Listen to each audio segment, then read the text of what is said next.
बिस्मिल्लाहिर्रहमानिर्रहीम, अस्सलाम वालेकुम डियर स्टूडेंट्स। अगेन एक छोटा सा क्वेश्चन है, ये ओपन एंड क्वेश्चन है, क्वार्टर 5 एनालिसिस से रिलेटेड है।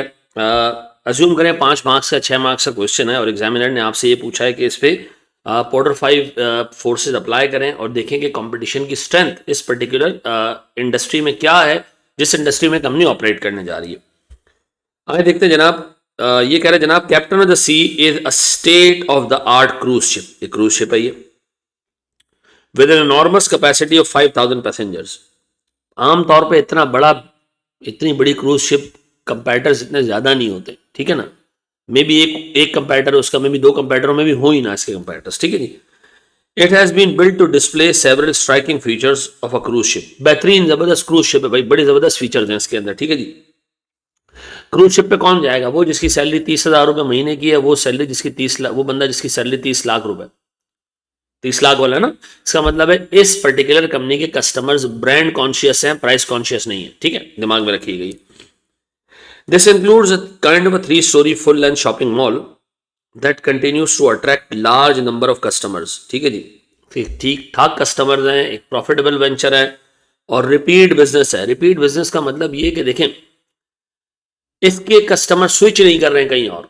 May be lack of opportunity, के कस्टमर्स के पास कोई अपॉर्चुनिटी नहीं है कहीं और इस तरह का एक्सपीरियंस लेने का। May be quality of service by COS, इसने इतना ज़बरदस्त काम किया जिसकी वजह से कस्टमर जो है वो इधर उधर नहीं हो रहा। ये खैर अभी डिस्कशन है।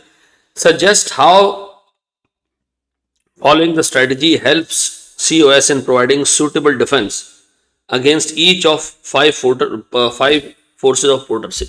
वो कह रहे हैं बताओ, ये जो हमारी स्ट्रेटजी चल रही है कि हमने इतना बड़ा क्रूज शिप बनाया हुआ है, शॉपिंग मॉल का एक्सपीरियंस दे रहे हैं, कस्टमर का रिपीट बिजनेस आ रहा है, क्या ये हमारा एक डिफेंस है? क्या ये हमारे काम आएगा आगे कंपटीशन को हमारे फेवर में लेके जाने में? क्या हम सिक्योर्ड हैं? क्या हमारे अगेन आगे एक बाउंड्री वॉल बनी हुई जो हमें सिर्फ कंपटीशन और रिड्यूस प्रॉफिट से बचाए? आए जरा देखें जनाब। अब देखिए, पोर्टर के 5 फोर्सेज है, 5 मार्क्स का क्वेश्चन होना, कम से कम हर एक पे एक एक आर्ग्यूमेंट जरूर लिखना, मे भी किसी पे 2 लिख देना, कोई टेंशन वाली बात नहीं है। सबसे पहले सर, ये मैंने अपने लिए एक छोटी चीज लिख दी है जनाब। एक state of the art ship है, 5000 कैपेसिटी है पैसेंजर्स की, 3 स्टोरी जो है वो शॉपिंग मॉल है, कस्टमर बेस है, रिपीट बिजनेस है। सर सबसे पहले अगर मैं चलूं जनाब, थ्रेट्स ऑफ न्यू एंट्रांट्स, पांचवें में पहला डिफेंस जो हम क्रिएट करना चाह रहे हैं। देखिए, इतने बड़े सेटअप के साथ जिसमें इतना बेहतरीन कस्टमर का एक्सपीरियंस हो, सर उसमें नए एंट्रांट्स के आने की ना आने का रीजन क्या हो सकता है? Number 1, huge capital investment. इतना बड़ा सेटअप लगाना आसान नहीं है। नए बंदे के लिए इतनी बड़ी कैपिटल इन्वेस्टमेंट करना एक ऑलरेडी स्टेब्लिश्ड कंपनी के अगेंस्ट, ठीक है जी, जिसके पास ठीक ठाक कस्टमर बेस है, ठीक ठाक जो है वो रिपीट कस्टमर है, उसके आगे इतनी ह्यूज इन्वेस्टमेंट करना और बाद में फेल हो जाना, ये वो बर्दाश्त नहीं कर पाएगा। तो सर एक ह्यूज कैपिटल इन्वेस्टमेंट एक डिटरेंट है नए बंदे के आने के लिए। नया बंदा इतनी जल्दी नहीं आएगा। फिर इनका skills, experience, technical know how over the period, in customer का टेस्ट जो है वो पहचान लिया है कि कस्टमर्स क्या चाहते हैं, उसके हिसाब से अपना पूरा मॉडल डिजाइन कर लिया है, कस्टमर इनके साथ एसोसिएट हो चुका है। अब सर सीधी सी बात है, ये सारी चीजें ओवर द पीरियड डेवलप होंगी। अगर कोई नया एंट्रांट आया भी और इतनी ह्यूज कैपिटल इन्वेस्टमेंट लगा के वेट करना उसके लिए पॉसिबल नहीं होगा, ठीक है। फिर जनाब, having experienced the services at COS, the customers might be reluctant to switch। देखें, वो हमारे पास था ना कि कस्टमर आसानी से स्विच कर सके, यहाँ आसानी से स्विच नहीं कर पाएगा क्योंकि वो एक्सपीरियंस जो उन्होंने यहाँ फील किया है वो नई जगह पे आने में टाइम लगेगा। तो सर ये तीनों डिटरेंट ऐसे हैं जो नए कस्टमर को, नए इन्वेस्टर को आने से रोकेगा, ठीक है जी। तो इसका मतलब हम एक तरफ से तो सिक्योरिटी को, नया बंदा आके हमें खराब नहीं कर सकता। अब हमारे अपने अंदर खराबी हो तो एक अलग बात है। थ्रेट्स ऑफ सब्सटीट्यूट, सीधी सी बात है भाई, इस तरह का एक्सपीरियंस और किसी सब्सटीट्यूट में आपको नहीं मिलेगा।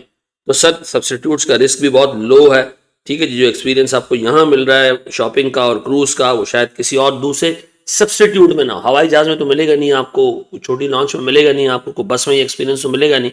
तो सर इसके सब्सटीट्यूट्स बहुत कम है। बार्गेनिंग पावर ऑफ सप्लायर, सीधी सी बात है सर, बहुत कम सप्लायर होते हैं इतने बड़े क्रूज शिप बनाने के, उसके पार्ट्स बनाने के। तो सप्लायर्स की बार्गेनिंग पावर यहाँ पर बहुत स्ट्रांग होगी, ठीक है जी। सप्लायर्स की बार्गेनिंग पावर यहाँ स्ट्रांग होगी, वो आपको एक टफ टाइम दे सकते हैं, ठीक है जी। रीजनेबल बार्गेनिंग पोजीशन होगी उनकी।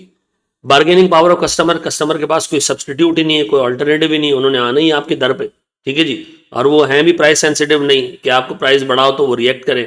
ठीक है जी, वो आएंगे आपके पास, अनडाउटेडली कस्टमर का बार्गेनिंग पोजीशन कम है काफी, और रिपीट बिजनेस इंडिकेट कर रहा है कि बार बार वो आप ही के पास आ रहा है। ठीक है जी। Competitive rivalry, sir very few rivals, may be ना होने के बराबर, में भी हो ही ना, में भी हो भी तो एक आध राइवल हो, तो कॉम्पिटेटिव राइवलरी इतनी ज्यादा नहीं। देखिए कॉम्पिटेटिव राइवलरी वहां होती है जहां कस्टमर की जेब में पैसा कम है और हम चाहते हैं कि यार ये पैसा मैं ले लूं, वो चाहता है कि वो पैसा वो ले ले। जब कस्टमर है, मतलब एक बड़ा कस्टमर है, वो पैसे वाला बंदा है, क्रूज पे और शिप पे जो शॉपिंग करने के लिए कोई आम बंदा तो आएगा नहीं, तो सर कॉम्पिटेटिव राइवलरी वैसे ही कम हो जाती है। ठीक है जी, लोग प्राइस और नहीं लड़ते। ठीक है जी, तो सर ये इसका जवाब था, आप देख लीजिएगा इसको अच्छे तरीके से। Thank you very much.